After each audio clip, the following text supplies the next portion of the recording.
How's everybody doing out there? Glad to see you again. Did you miss me? You know I stole that from the morning show when Tommy Davidson was on there. But anyhow, how you doing? My name is Carrie Braggs, and welcome to Just Start Walking and You Get There. And this show is about, hey, you might have a dream, you might have a career choice you want to make, but you're just scared to start making the steps. And so here we just kind of talk about some of the things on how people got started, took a few steps, and now boom, look at what they're doing. You can do it too. Yes, you can. I believe in you. So be encouraged. So today, I know you might be wondering who this young man is next to me. Young, I like it. Now, this young man here, he's a radio personality. Now, some of you may recognize him by his voice, but some of you may recognize him from his videos that he has online. But this is Mr. Tony Columbo from, as you can see, FM News Talk 97.1. But he is a host on the Dave Glover Show, and he does his videos that are online as well on the Weekend Video Report. Yep. Hold it, I messed that up. The Weekend Report. That's right. Forgive me. That's Yes, all right. I messed it up. Everybody's not perfect, okay? So back up off me. So how's it going, my brother? Hi, man. Carrie, thank you so much for having me on the show. I am totally excited to do this. Like I told you before we got started, it's nice to be a guest. I am used to being the host of the show. With the list of questions. Yeah, we have guests on the Dave Glover Show and on my show on the weekends, the Weekend Report. And, I'm always the one that has to come up with all the questions. And it sounds weird, but it's actually fun to sit back and answer the questions. And, right. So now you're kind of in the hot seat today. I love it. I appreciate it. Because everybody, as you said, you're normally the one doing the interview. So I know a lot of our the people at home, they have a few things they wonder about. And remember, as I said, some of you may want to get into radio and things like that. And so we're just going to track his journey on how he got started, because I know many of you are like, I wouldn't know where to start. I wouldn't know who to talk to. Well, now you know someone. Now you know someone. Now you have a friend in the radio business. Exactly. See, so there you go. So now we're just going to start off with, a couple of the basic questions to, let the people get familiar with you. So give us a little bit about your background and things like that. Sure. Yeah. So I as far as like getting into radio, I was lucky enough. I think a lot of people growing up, they have no idea what they want to do, and they don't know what field they want to go into, and that's normal and completely fine. And it takes people a while to find their calling and find what they want to do with their life. I was lucky enough that from a pretty young age, I knew that I wanted to do something in the media. Like I knew that I wanted to maybe write for a newspaper when newspapers were a thing. Right. Be on the radio, be on television. I was in high school. I wrote for the newspaper. I wrote for the yearbook. Oh wow! I went to school. I went to college briefly and had a college radio show. So I always knew that I wanted to get into the media, and so I was lucky enough to have that drive early on, and was lucky enough to make it happen and get into radio and grow from there once I was in the industry. Right, able to actually stick with and pursue that career. Yeah. So with the show you did back in college, how what did you do? Did you do the same thing that you're doing now, or was it like playing music? It was a music, yeah. Okay, it was a music. It was a music station. Yeah, it was a music show. So we're all based in St. Louis. I'm guessing that most people watching this are probably St. Louis area people. I'm born and raised in the St. Louis area, North County area. St. Louis. Went to school at SIUE in Edwardsville for a year.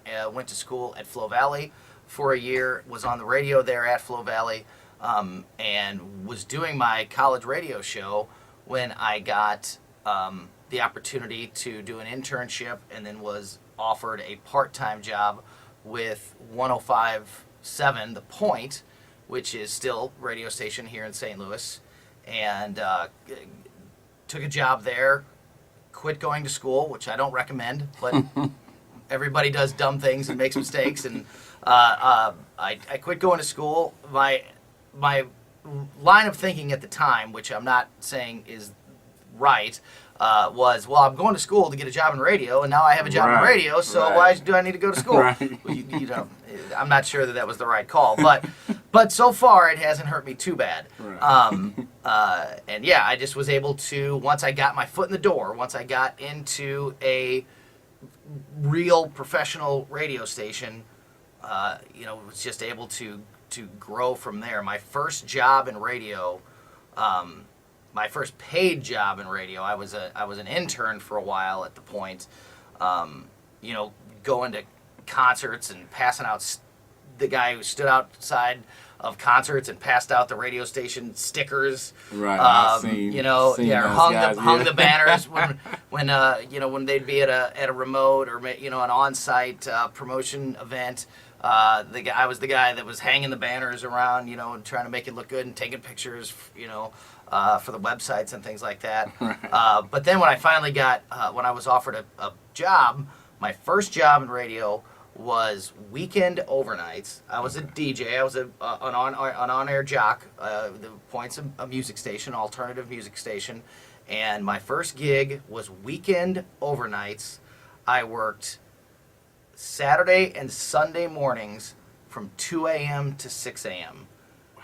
So I had 2 air shifts a week, Saturday and Sunday mornings from 2 a.m. to 6 a.m. That was my, and I was on top of the world. I couldn't have been happier. I thought I I made it. I was like king of the world. I was on the radio.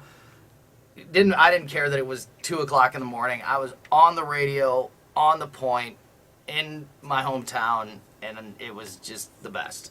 And I've been lucky enough to grow that into a very long career that has taken me a lot of different ways that, you know, I would never have expected it to go. Right. Yeah, that's normally how it goes a lot of times. If you would have told that kid that was doing weekend overnights, playing Pearl Jam, Nirvana records, right. That he would one day be the co-host of the #1 afternoon news talk show, I wouldn't have believed it. Like, what? Right. I'm going to do politics. I'm going to do news radio. Right, and that's what that was going to be my next question. How did you transition from, you know, being a DJ, doing the music, to talk show host? Because that's a big jump from, you know, putting your playlist together and doing a few ads and things like that, to where now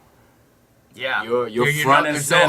There's no hiding. You're front and center, talking, asking the question. People are tuned in, listening to what you have to say. And so, how did that come about? Yeah, music radio has its own difficulties and challenges, but at least if you're on the radio on a music station and you run out of things to talk about, you can play a song. Right. You don't have to keep talking. On a talk show, right, you got to keep talking. It doesn't matter. Right. It doesn't matter if you don't have anything to talk about. Right. You gotta keep on moving your mouth and making words. Otherwise, they're dead air, and that's the worst thing there can be.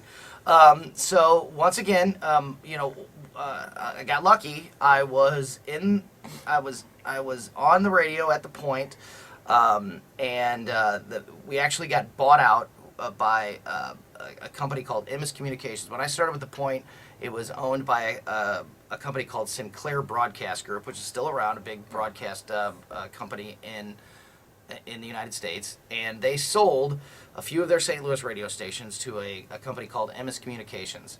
And I worked at Emmis Communications for 18 years until that company sold its radio stations. That's how I keep moving, because the company I keep working for it keeps getting sold. So I was with the Point, and then that station got sold, and I went with that radio station to this new company. that had another new radio station that they were starting that was called 104.1 The Mall, and it was like 80s and 90s music. Right. And and the company decided to move me from the Point to that. I moved frequencies, so I went from the Point 105.7 to 104.1. Okay. And while I was there at 104.1, I was the night jock. I did 6 to 10 every night. That was my air shift every weeknight from 6 to 10. I was the music director, so I was the one that was in charge of putting out the music schedule, scheduling all the music that airs on the station. Yeah, it's a great job. Such a cool job. But at that time, we were also starting this radio station. MS Communications was starting this radio station, FM News Talk 97.1.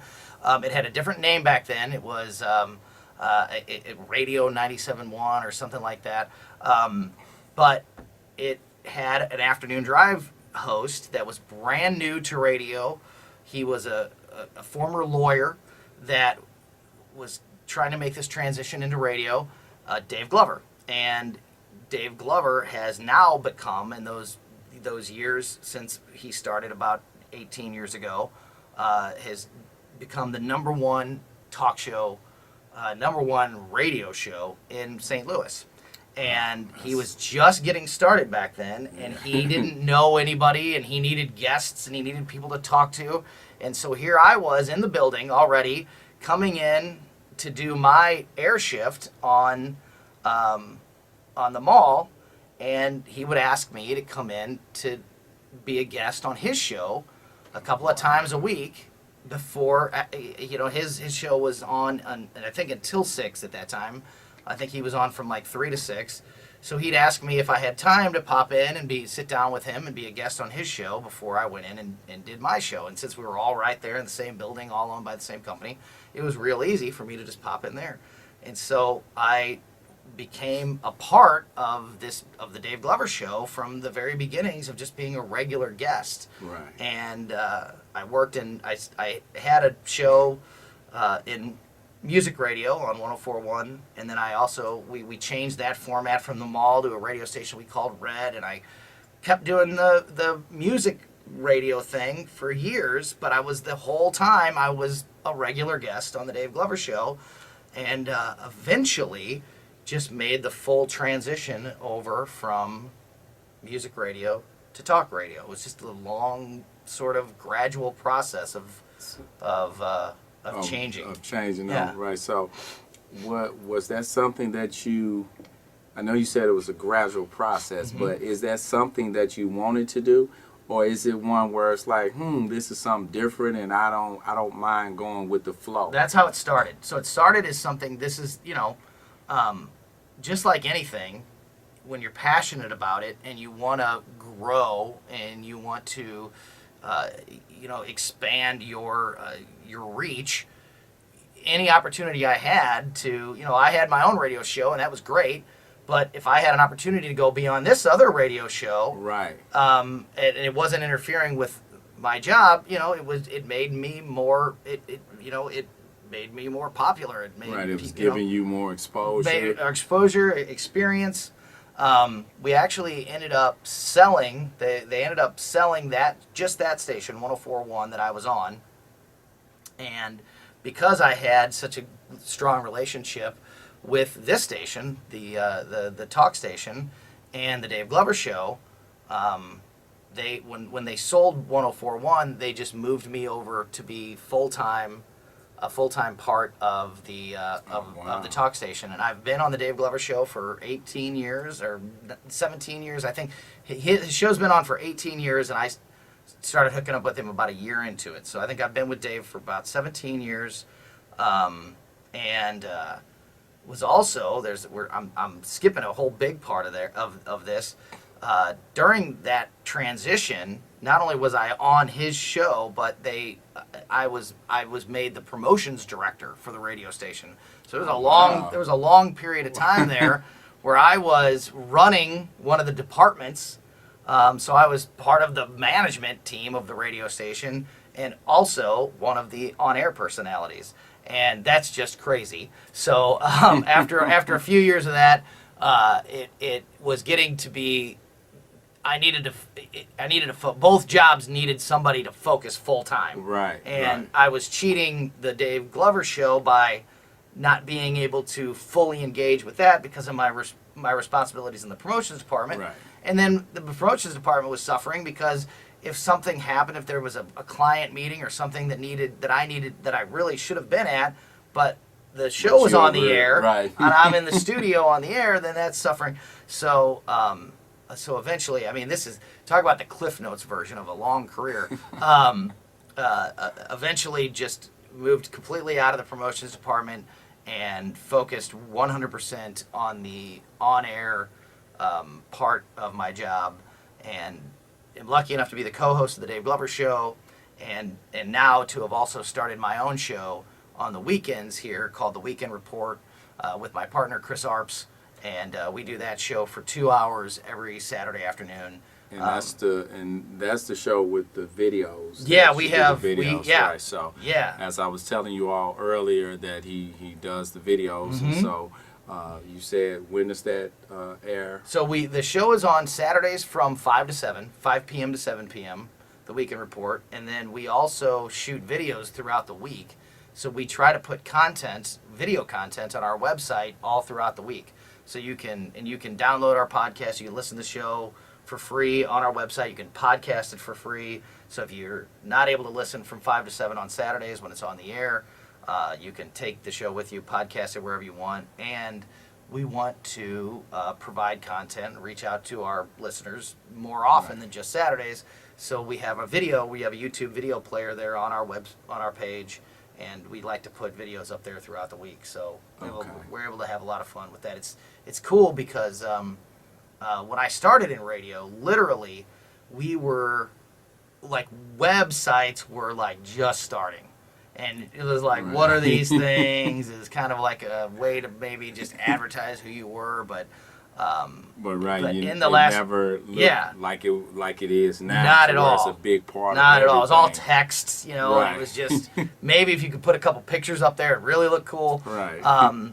But now in radio everywhere, video, you know, pictures from events and prizes and inside the studio, you know, like behind the scenes looks at what happens at a radio station. That's all become a big deal, and it's still radio, but video has become a big part of radio. So with websites and webcams, you know. Right, and I've seen that more on, like you were saying, when I'm looking at different things on YouTube where a lot of different comedians or people have radio shows, and you see it set up like this, and they're filming it and showing what's going on while in the they're studio. on the air. Yeah, so that reaches a whole nother level because you know, now you have those who they may not be listening, but they'll watch it, or vice versa. So you have more avenues. Absolutely. Within there. Absolutely, it's just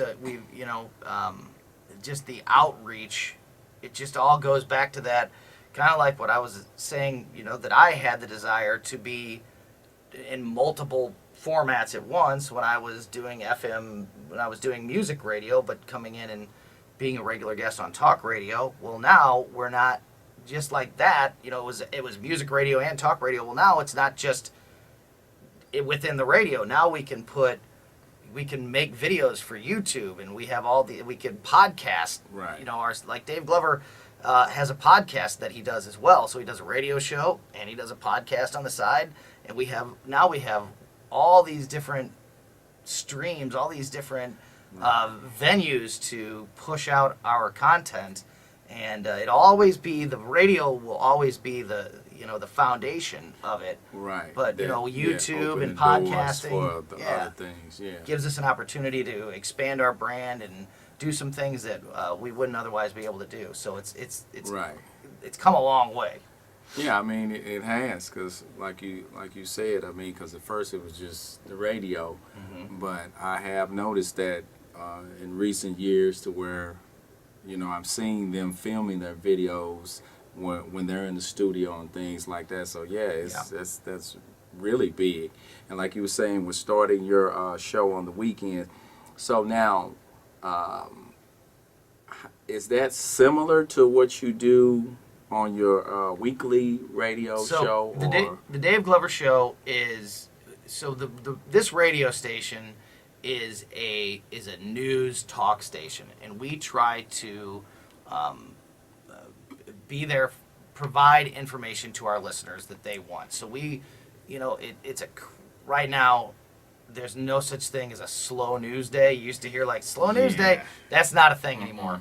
Information. So keeping up with everything now. so we do this radio station.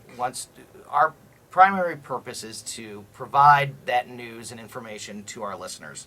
However, there's always a point of someone's day where they are ready to loosen up a little bit. Right. And so the Dave Glover Show comes on in the afternoon. We're on from 3 to 7 every afternoon.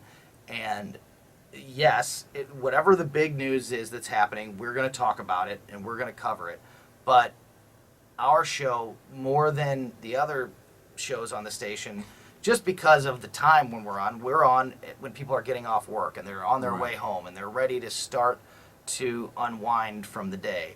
So we do the news and stuff, but we also try to have a little bit more fun. Right. So we will do some, a lot of our show is not just talking about the issues of the day. Right. We will be goofy, which once again the video aspect can tie into that, because we can flip on Facebook Live on the Dave Glover Show Facebook page, and now people are right here in the studio with us, watching us live at commercial, just being silly because we're messing with somebody because we're picking on Mark Close's shirt, or something like that. So while the station is definitely a news talk station, our show in the afternoon is a little bit lighter, and my show on the weekends, serious, like you said, you want them to be able to unwind and have a little fun. So the Dave Glover Show is a little bit looser, a little bit more fun, a little bit goofier. My show on the weekend is more like the rest of the radio station. It's more of a news product. Now we certainly have fun, and it's Saturdays, so we're not as serious hard news as during the week. But it's definitely different from the Dave Glover Show in that the Weekend Report is a more news-based program, and the Dave Glover Show is more of a, we're gonna make you laugh at the end of the day as you're driving home from work. So there's definitely a difference between the two shows, which is great because it gives me an opportunity to do both. To be a hard news guy on the weekends and really cover, because I'm a news nerd. I was a news nerd when I was a kid. I used to stay up late and watch the presidential elections, the numbers come in on television. I've always kind of been a news nerd, so I get to do that with my show on the weekends, but I get to have fun on the Dave Glover Show in the afternoon. So I'm lucky to have both outlets. Right, and so now within that, I've seen some of your videos where you're out and about and you're talking to the public. How does that go? I mean, do you find that more? Because I find myself wanting to do that a lot of times with some of my videos, and I just haven't gotten to that point yet. I guess as far as in my layout, because most of with my videos, it's things that I'm talking about to where I'm like, hey, this is a topic that I'm talking about, and kind of breaking it down and unpacking it like how-to videos and things like that. And I've yet to go out and really talk with the public. So how is that? Is that one of those where it's rewarding, or is it that you run into the public, how the public are, you might ask a certain question and everything, and get that. Bring your editing software. Right. For sure. So I've done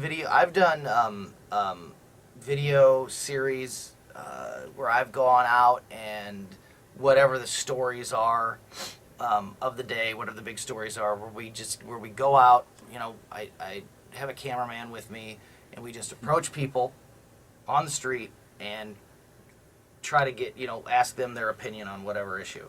Now, when you see the video of that, it looks great. It looks like I'm out there and I'm just talking to everybody that walks by. The truth is, 9 out of every 10 people that you approach say no thank you and they don't want to talk to you. Right. Which, think about it. I mean, if you're walking down the sidewalk in downtown St. Louis, maybe you work at a building down here and you're just walking across the street to grab lunch or something, Right. and you're in the middle of your work day, and somebody's standing out there with a video camera Right. and says, "Hey, can you want to talk about Donald Trump for a second?" Right. You know, Exactly. most people are going to say no, right. thank you. So, so a lot when we go out and do stuff like that, where we're trying to talk to the public, most of the actual day is us getting rejected and trying to find somebody to talk to. Right. But you do get the people that do want to talk to you. And you know, sometimes it's easier if they recognize you, if they recognize the station, if they know who you are. Because Then they they're know more you willing. have credibility Yeah. as compared to Then you they're more just out willing. there Right. videotaping. Yeah, like I don't know who you are, and I'm not Right. going to tell you what I think of, you know, the governor. Yeah. So it is fun. It is fun, but it can be. It's not as it's not as spontaneous and as action packed as Right. it looks like when we present the final product. And I've I don't know if lucky enough is the word, but I've also been just because of the era that I've lived in and the time that I've been on the radio, I've been out to cover protests on the front line in Ferguson and downtown St. Louis after the Jason Stockley event, and you know, a couple other protest situations, and those can be very tense. You know, and then you gotta really, you know, you gotta be really careful because emotions are high, Right, and right. people sometimes they want to talk to the news because they want to get their story out and they want to get their opinion out, Right. and sometimes they look at you as the That's enemy. the enemy, right? Because And it's right. it can Oh, get- you just want to take my words and Yeah. twist it, Yeah. and you're only going to report what you want. Yeah, so Yeah. I can see that too. So So when that you're out in the can- public, it's unpredictable right? because you don't know how people are going to react to you. And I understand that. I mean, you're running up on somebody with a microphone and a camera, and you know, it takes Right. people off guard. So, you know, you have to. It's unpredictable, and you have to, you know how to handle yourself when you're doing that kind of thing. Right, and that's why I was asking about that, because now a few years ago I did do a video around Christmas time, because you know there's always the big uproar at Christmas time versus Happy Holidays, where Oh, you know yeah. people say everybody gets offended and all of that. And so I went out and and I stood out in front of the Walmart out in St. Charles until they came and kicked me from the front of the store. But I went out there and I was like, you know what? I'm Every just gonna true try. journalist has been thrown out, Yeah, thrown off the property. So you're all right. Yeah, so that's why I was like, I was out there and I was just asking people, just simply asking them, hey, Yeah. which one do you say, or which one do you celebrate? Merry Christmas or Happy Holiday? And and like you say, I had a lot of people no thank you, but a lot of people, they did answer my question, and it was a nice little video, and so it did feel good to actually talk to the public and not have it be like we're getting all of our information from the news media. No, I'm seeing it for myself. I'm going out here, I'm talking to people myself, where I can actually say, well, 20 out of the 30 people I talked to said Christmas, Merry Christmas over Happy Holidays, or vice versa. So I know for a fact that I have these stats. So it was, I feel it was a good experience to be out there. So I can see why you would want to do that. And it's good to, fake news is like a term that is really popular right now. Yeah. And I'm not sure I like the term fake news, but it's undeniable that it exists out there, that some people on some television stations and radio stations present their opinion as news. Right. And it's important, like when you do that, you see the truth. You see what people really think and believe. Right. That whole Happy Holidays, Merry Christmas, just to use that as an example, that has been something that I've heard every Christmas for probably the last 5 or 6 years, that people get offended if you say Merry Christmas to them and they're Jewish or they're atheist and they don't, they don't celebrate Christmas, so that offends them. Right. Well, I'm here to tell you that I have Jewish friends, atheist friends, friends that don't celebrate Christmas. Very few people are offended when you say Merry Christmas to them. Right. But one person says they're offended by that, and a news person latches onto it, and now the story gets blown out of proportion. Whereas most people aren't offended, even if they don't celebrate Christmas. They know that you're just saying it as a sign of the times and as a positive greeting during that season. They don't look at it and go, "I can't believe you would say that to me." Exactly, and that was. But sometimes the news will blow it up into being a story that it's really not. Right, because it's because either way, I'm not offended. I know I celebrate Christmas, but if somebody doesn't and they say Happy Holidays to me, I don't get offended, and so that's why I'm like, they do those things. So yeah. I'm not saying that doesn't exist. I'm not saying it doesn't exist. Right, but I know just the people not on that it's not level where they make it seem like, oh, everybody, 90% of the people and things like that. So yeah. Right. So that's a real thing, and it's an unfortunate thing. It's something that we definitely don't do here. If we are giving our opinion on something, we will let you know that it's our opinion. Exactly. But when I'm going to go out on the street and I'm going to report the news, I'm going to report what I'm seeing, and I'm going to report what's happening, I'm not going to put my opinion in that. Right. And if I am going to make an editorial statement, I'm going to let you know. This is me speaking. This is what I believe, and this is what I'm thinking. Exactly. It's when people try to present their opinion as fact, that's when the media gets a bad name. There you go. And I like that you said that, because a lot of times that goes over people's heads. Because even within ministry, when I tell people when I'm preaching on certain things that I feel this. I'm not telling you that the Bible said this. I feel that this could have been how certain things happen, because there are certain things that they could have gone different ways. It's not explicitly laid out there, and I would say, hey, I believe this because of these certain things. Yeah. But like you say, I let them know this is me saying this, so you can so you can say, do I agree with what he presented, or do I still think it went that way? And so no harm, no foul. Right. But like you say, a lot of times they present their opinion as facts, and that's when it turns into all other crazy. And that's when the media gets a bad name. Right. That's when you get this, we can't trust the media, and we can't trust. Right. And you know what? There are certain people in the media out there that you may not be able to trust. But that's the difference between good reporting and good broadcasting and taking advantage of the situation that you're in. So, and with so many outlets out there these days, everybody's trying to find the most salacious headline that they can write and grab the most attention that they can. The negative information or news gets a lot of. A lot of times, if it sounds ridiculous, it is ridiculous. Right. A lot of times you read a story and you're like, I can't believe that all Jewish people are offended when you say Merry Christmas. Right. It's probably not true. If it sounds ridiculous, it's probably ridiculous. Right. And I totally agree with you on that. So now I wanted to ask you, as far as with your interviews, who is one of the best people that you've interviewed and why? Wow, that's a good question. Yeah, it's just there's just so many that it's so cool to be able to look back and say, I talked to this person. Have that experience to come across so many and sit down and talk with them.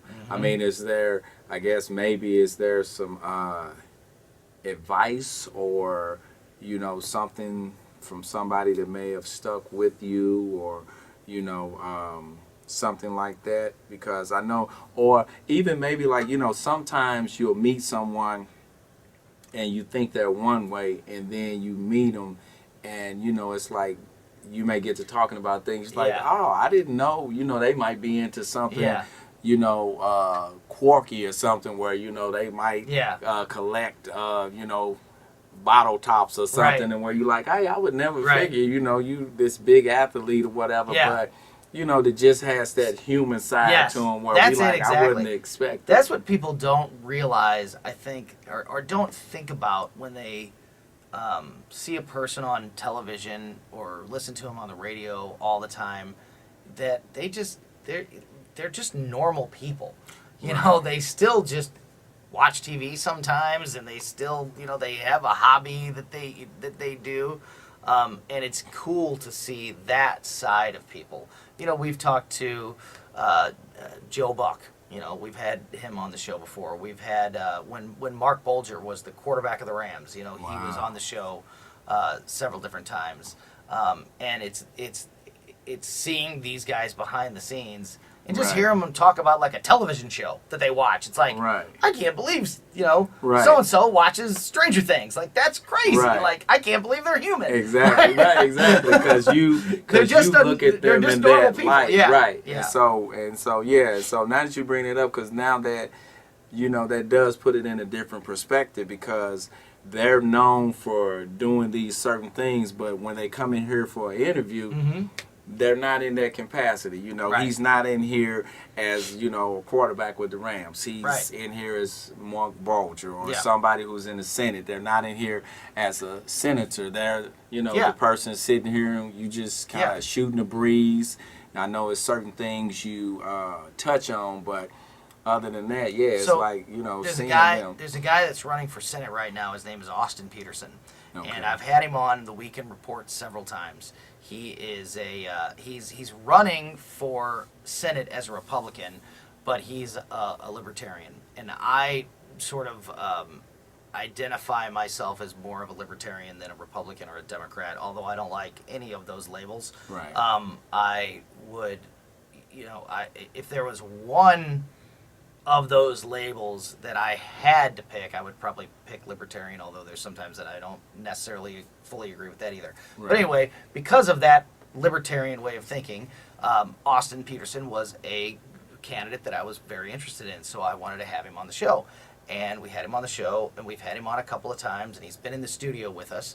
And one time, like, you know, I was mentioning that we shoot videos for our YouTube player, that we put content up through the week, and so we just did this interview with Austin, and he's talking about the issues. You know, he's talking about gun control, and he's talking about, you know, very serious issues that he wants to address if he's elected to the Senate. And then we get off the air, and we're going to shoot a video. And he's like, this was right after the last Star Wars movie had come out, and you know, and he was like, yeah, let's shoot a video. And he's like, okay, what do you want to talk about? I was like, I don't know, we can talk about anything. We can, you know, it doesn't have to be serious. And he was like, let's talk about The Last Jedi. Wow. And I was like, all so right, you just never know what to expect. Like, so we did like a video where we reviewed a movie with a guy who's running for Senate. Because he's like, I always talk about, you know, all these issues. So I want to talk about something different. Talk about something different. Kind of like how I mentioned to you earlier that I enjoy being the guest. Because I never get to be the guest. Because you're always the one writing down the questions. See, so that does those make moments sense. are like, you know, I figured he'd want to do the video and he'd want to like give out his website and make sure vote for me because of this. And he was like, you know, can you believe Luke Skywalker? I mean, like. You know, that's awesome. You know, that's just amazing. And I like seeing those things. When you see that other side of them, because that is a good thing when you get to see that other side of them, where it's like, so once again, you don't just see him as running for senator. You look at him and like, oh, he likes The Last Jedi, and if you like it, you like. I think he's kind of cool now. I like him now. You know. And so so that kind of does bring a lot more perspective to the background. And see, that's why I like doing these videos, because as I'm sitting here and you're talking about different things, those, certain things where, okay, I never thought about that. I never knew that tied together, or I see how that comes together. And and that's what the show is about, wanting to give people at home that same thing. Because I know as we're sitting here talking, they're thinking some of those things as well. Oh, wow, I never thought about that. Right. And so that's the beauty of it, because as I do the interviews, I'm like a little kid myself, because I always have that mindset that, even if, how can I put it? You know how sometimes when people are in a room with, like, they may be in a room where they feel they're out of their element. They may be in a room with a lot of politicians or lawyers or rich people, and they're like, well, I'm not, as affluent and understand these things. And they feel intimidated. And me, I got to the point to where I'm like, you know what? This doesn't matter. I'm like, okay, I don't know about these things. I don't know about being a doctor. Why don't you tell me some of these things? Right. Because I like to learn about things. So I'm like, if they're telling me, hey, I'm a, brain surgeon or whatever, it's like, how did you get into that? Or, Right. What is that like when you're actually, what do you have to go through to, to hear those things? I've always been that type of person where I want to learn. And so, within the show, when I'm interviewing different people, I'm excited to learn the background, myself within it. So, I mean. And a lot of times people enjoy talking about that. Right.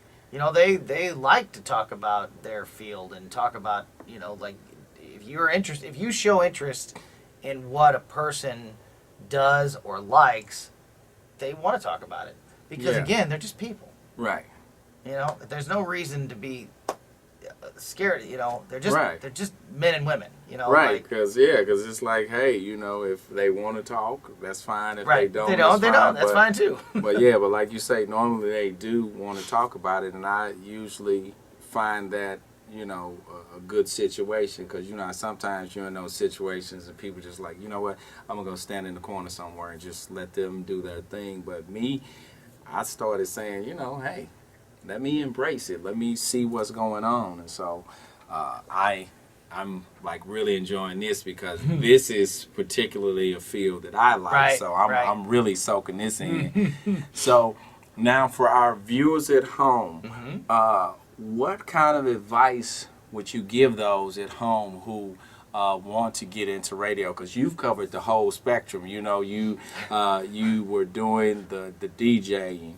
You were, you were working for the station doing the promotions. You started off with different shifts doing part-time radio, and then you became the co-host, and now you have the weekend report. So you've just covered a lot of area in there. And so what kind of advice would you give someone who wants to get into radio? Yeah, I think that this advice probably applies to most fields. There are multiple ways to get your foot in the door, and that's the most important thing, is to get your foot in the door. So like I said, I had a college radio show, and that was great because I was able to use that college radio show to get an internship and get access to a radio station. And then once I was there, it was on me to prove that I belonged, and it was on me to convince the people there that I was somebody worth hiring and having them, working for them. But that's the hard part, is getting your foot in the door, to get yourself started. So, there's college radio stations, there's places like the Broadcast Center, there's different ways to get into the field and isolate the one that you want to do and focus on it and just get your foot in the door. Meet as many people as you can. I mean, education is a big thing, but it's not the only thing. You need to have the education, but you also need to have the contacts. You need to know people. You need to meet people in that field and make friends and relationships with people in those fields. And you need to show motivation. You need to show people that you want to be there and you want to help. Right. When I first started in radio, I had a rule that I never said no. I never said no for the first couple of years I worked in radio. If my program director asked me to do something, I never said no. Right. I always did whatever it was. Right. And I became a reliable person, a go-to person that he knew that exactly, because they know they can count on you. Yeah. There was a during when the Rams won the Super Bowl in 1999. I did my overnight show, and then we were going to, of course, cover the parade. Because they were coming home, they were coming back to St. Louis, and they were going to do this parade, and we were going to we were going to be out covering the parade, and so I did my overnight show, and then the overnight show ended, and it was 6 in the morning, but we had a meeting at like 9 in the morning to discuss what are we going to do, how are we going to cover this parade, and where are we going to put our people, and so I was like, I want to be there, so I did my show, and then I went and I was in this meeting, and then I went out on the streets and set up the broadcast and broadcast from the parade, and then the parade went into the afternoon, and then we did like a wrap-up thing, and then I went back on the air to do my overnight show again. Wow. And I ended up basically working for like 30 hours straight. And if I would have said to my boss, I've been working, I haven't slept and all day, I need to. He would have said fine. He would have totally understood. And but I didn't want to do that. I wanted to be there. I wanted to show that motivation, and that drive that I wanted to be a part of everything I could be a part of. For the radio station and take advantage of all the opportunities, because once again that was a good place to be. The Rams just won the Super Bowl, and you get to be a part of filming the parade and talking. I'd rather be out there covering that and experiencing that than going home and going to bed. I'll get to bed eventually. Even if you just have to pass out from exhaustion, which I basically did when it was all over with. But it was that would be my advice, that like how to get started. Find your way in, and then work as hard as you can to network, make relationships, and make yourself as valuable to the company as you can. When I talk to schools, we sometimes get asked to come and speak at career days or things like that at different schools. And what I always tell a group of students when I'm talking with them is, again, it applies to radio, but I think it applies to everything, is to make yourself as valuable to the team as you can. Radio is a very tumultuous, like I just told you, I've been through twice. I've worked for a radio station that got sold, and the whole company moved, and we're all of a sudden we're moving the whole station. The studios are now not in this building anymore. They're in this building, and it's a totally different company, and it's a totally different management. And you never know. And stations, I've been on stations that they decided the music that we were playing, the format of the station just wasn't working, so we going to change it to a different type of radio station. And a lot of times when that happens, the people that are working for that station get fired because they're starting over. A station gets sold. And so sometimes when they sell, like when I worked for 104.1, when we sold it, I mentioned earlier it was the mall. Well, then we turned it into Red at 104.1, and it was a very experimental radio station. We were playing jazz and blues and swing music, and we were playing like anything from we would play Frank Sinatra songs, but we would also play Michael Bublé and Norah Jones songs. So it could be a song from the 60s, or it could be a song that was brand new. And it was a very experimental thing, and it didn't work. It found some success, but not great success. And so they sold it. They sold 104.1, and they sold it to a company that turned it into a hip-hop station. So, when we sold that radio station, Yeah, the new company that's wasn't going right. to keep that format on. They were going to turn it into something completely different. Right. So all the people that were working for that station, most of us all got fired. I was lucky enough that the company kept my company, even though they sold the radio station, they kept me back and put me in a new role at that radio station. But unfortunately, a lot of people lost their job when that happened. And in every job, we see consolidation, where you put the machines as in charge as you can, and you don't have to have people. I mentioned earlier that I had my first job in radio was 2 a.m. to 6 a.m. It's hard to find a radio station that has a live person in the studio. Wow. At 2 a.m. to 6. It used to be you had to have somebody in there. Right. Now the computers can do it. Especially a music station, you can just program it to run music overnight. You don't have to have somebody in there. I literally used to have to put the CDs in the machine and push play on the CD, otherwise the music wasn't going to play. Right. It's not like that anymore. It's all just loaded into a computer system. So so those jobs get cut, and when you're going through format changes and stations being sold and jobs being eliminated, only the most valuable members of the team are going to stay employed. So I went, especially in those early years when it was tumultuous and formats were being changed and the stations were being sold. I was an on-air DJ, but I also, when I would get off the air, I would go to the production people who, they're the ones that record all the commercials and all the sound effects that you hear between songs. Right. And I would do production work. I would say, hey, if you need help in production, I'm here to learn. I wanted to learn how to do it, edit commercials, voice commercials, do as much as that as I could. I talked about working in promotions. I would go into the promotions department and, hey, do you need the van? I know we're going to be at this concert this weekend. Does somebody need to drive the radio station van there? Do you need somebody to be there to hang banners?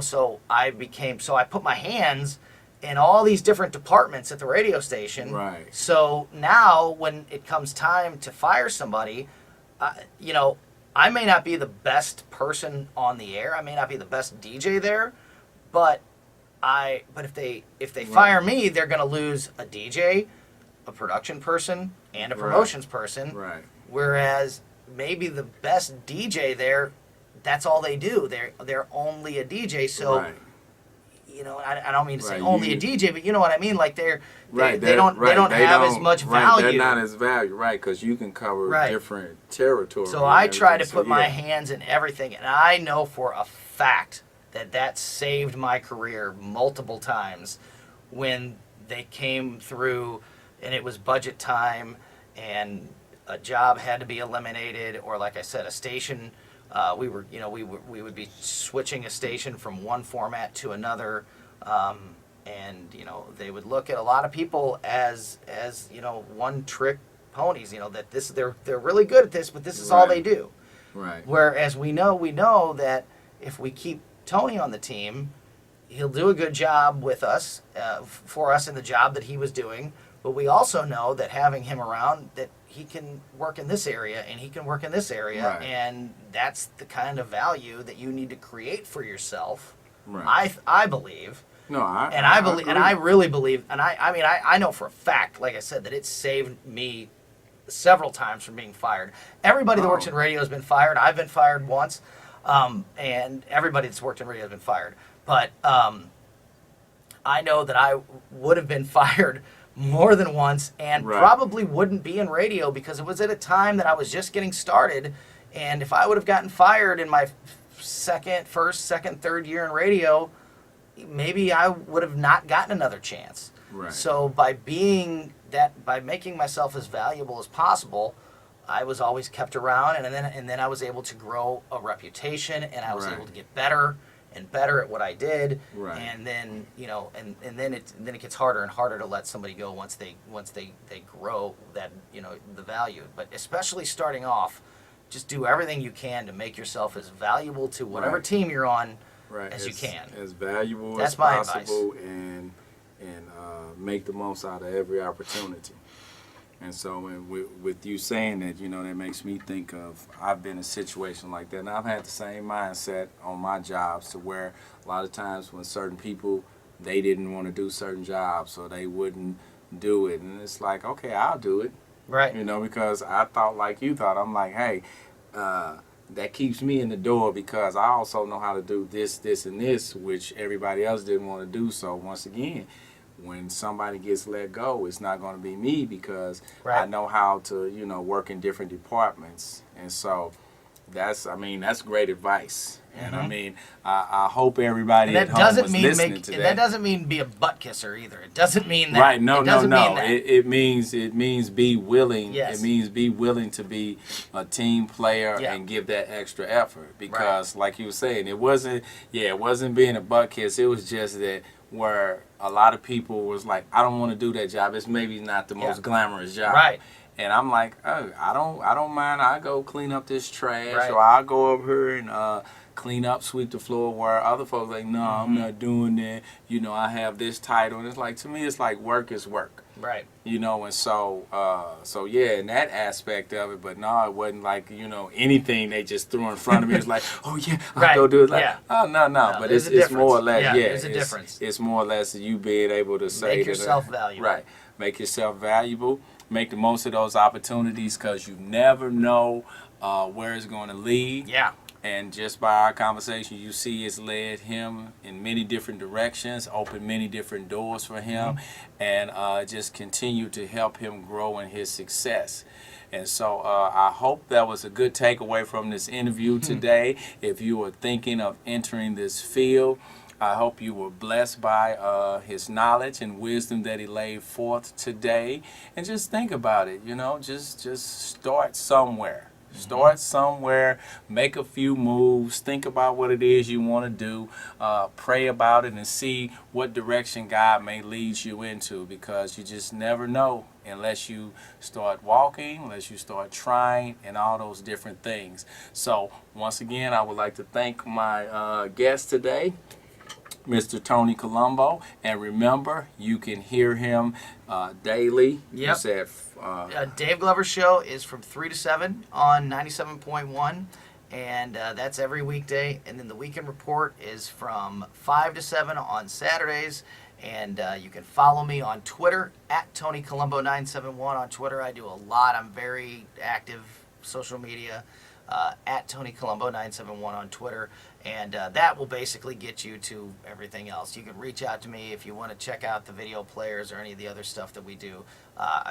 We don't have time for me to promote all of it. Right. If you want to know, just tweet at me and I'll tell you I'll tell you where it's at. But yeah, Dave Glover Show on the Weekend Report here at FM News Talk 97.1. Check us out, see what you think, and I'd love to hear from you. And Carrie, I just want to say that I really appreciate this opportunity. Like I said to you, thank you I for love being being a on guest. the show. Yeah. I love being the guest. I love answering the questions instead of asking the questions. Right. So this was a lot of fun, and I'll be back anytime. Myself. You ever need me again? Yes, just let me know. He'll be back, so don't worry about that. He'll be back, and I'll have new, more exciting questions. I don't know why I did that. It's not like it's a scary movie. I liked it. But I liked it. But I hope you all enjoyed the show today. So remember, tune in. He's on the air on weekdays and on the weekend. And also remember, always keep moving with meaning. So God bless, and you take care.